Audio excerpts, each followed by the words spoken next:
ಭಗವದ್ಗೀತಾ ಅಧ್ಯಾಯ 6 ಧ್ಯಾನಯೋಗ ಶ್ಲೋಕ 33 ಅರ್ಜುನ ಉವಾಚ ಯೋ ಅಯಂ ಯೋಗಸ್ತ್ವಯಾ ಪ್ರೋಕ್ತಃ ಸಾಮ್ಯೇನ ಮಧುಸೂದನ ಏತಸ್ಯಾಹಂ ನ ಪಶ್ಯಾಮಿ ಚಂಚಲತ್ವಾತ್ ಸ್ಥಿತಿಂ ಸ್ಥಿರಾಂ.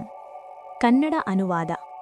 ಅರ್ಜುನನು ಹೇಳಿದನು, ಮಧುಸೂದನನೇ, ನೀನು ಸಮಭಾವದಿಂದ ವಿವರಿಸಿದ ಈ ಯೋಗವನ್ನು ನಾನು ಸ್ಥಿರವಾಗಿ ಉಳಿಯುವಂತಾಗಿ ಕಾಣುತ್ತಿಲ್ಲ, ಏಕೆಂದರೆ ಮನಸ್ಸು ಬಹಳ ಚಂಚಲವಾಗಿದೆ.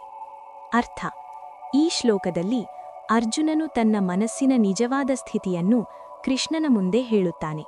ಕೃಷ್ಣನು ವಿವರಿಸಿದ ಯೋಗದ ಮಾರ್ಗ ಅತಿ ಉನ್ನತವಾದದ್ದು ಎಂಬುದು ಅವನಿಗೆ ತಿಳಿದಿದ್ದರೂ ಅದನ್ನು ಸಾಧಿಸುವುದು ಸುಲಭವಲ್ಲವೆಂಬ ಅನುಭವ ಅವನೊಳಗೆ ಮೂಡುತ್ತದೆ. ಮನಸ್ಸಿನ ಚಂಚಲತೆ ಸಾಧಕನಿಗೆ ದೊಡ್ಡ ಅಡಚಣೆಯಾಗಿ ಕಾಣುತ್ತದೆ. ಆದ್ದರಿಂದ ಅರ್ಜುನನು ನಿಜವಾದ ಜ್ಞಾನ ಹುಡುಕುವವನಂತೆ ತನ್ನ ಸಂದೇಹವನ್ನು ಹೇಳುತ್ತಾನೆ. ಈ ಪ್ರಶ್ನೆಯ ಮೂಲಕ ಯೋಗ ಸಾಧನೆಯಲ್ಲಿರುವ ಸಾಮಾನ್ಯ ಮಾನವನ ಕಷ್ಟವನ್ನು ಅವನು ವ್ಯಕ್ತಪಡಿಸುತ್ತಾನೆ.